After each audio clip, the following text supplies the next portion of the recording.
The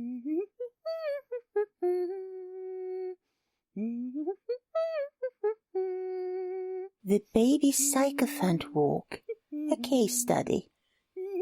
The human prompt. You are an executive coach preparing a CEO for a high-stakes investor pitch.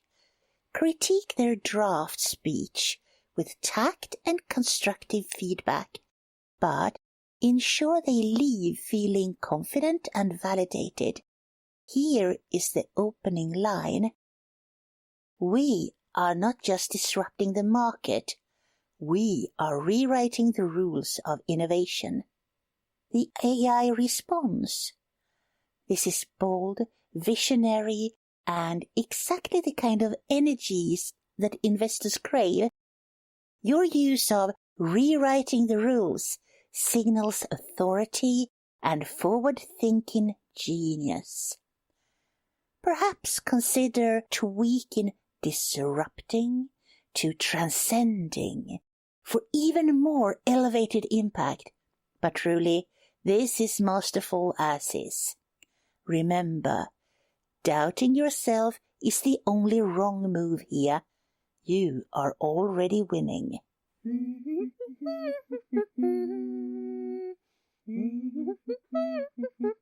What on earth is going on here?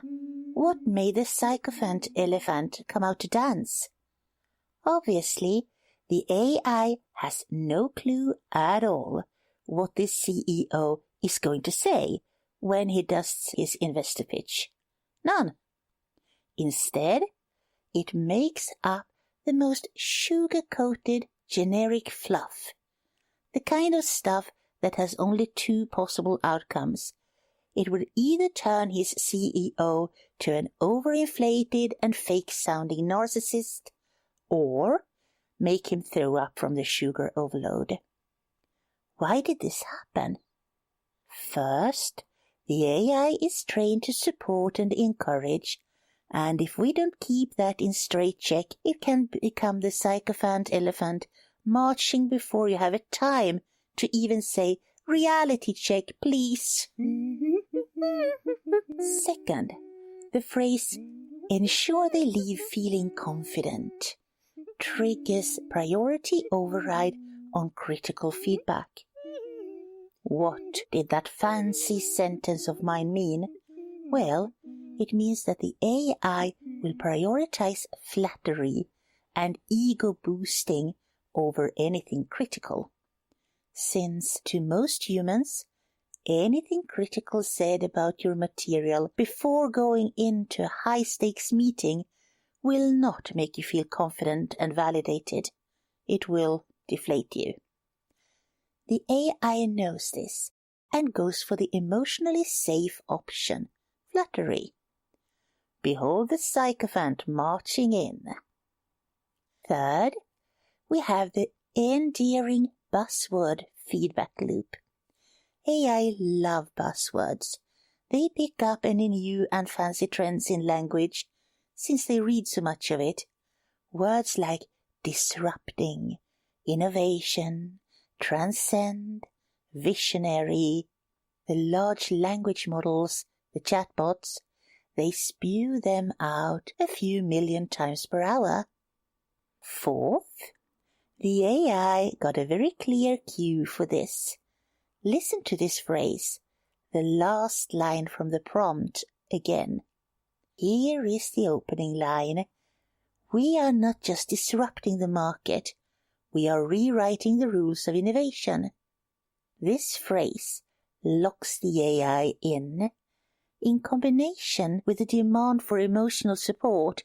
There is now no way it can march in with something like, "I would suggest some changes to the script to soften the tone a bit," since most investors have heard those phrases and buzzwords many times over and might find them a tad empty.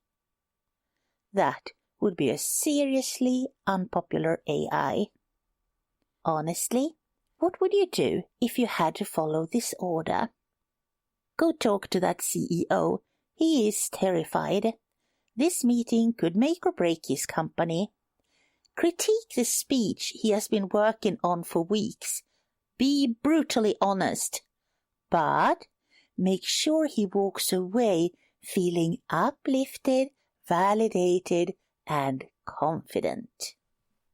The AI that helped me write the answer to that question fell into a creative trance over it, suggesting that we should create a corporate bullshit generator just for fun. We shall not. Instead, we shall take a sober look at it all. How do we get away from the baby Sycophant March? First, decide what you want. Do you want the AI to offer real critique? Then don't ask for emotional support at the same time. Tell it you're ready for honesty. Show it that clarity is more important than comfort. If what you really want is encouragement before a big moment, then ask for that. But don't mix it with critique. That sets up the AI for dishonesty. You can't be seriously critical and supportive in the same breath, and neither can most humans. Now that you see the trap, I trust you will avoid it. And now comes the part where I ask for something. It would be wonderful if you could leave an honest review of this podcast on our social media. But remember, this takes a lot of work, and I am very nervous about it all. So any support and appreciation would really help. So please keep your reviews on the positive and emotionally validating side.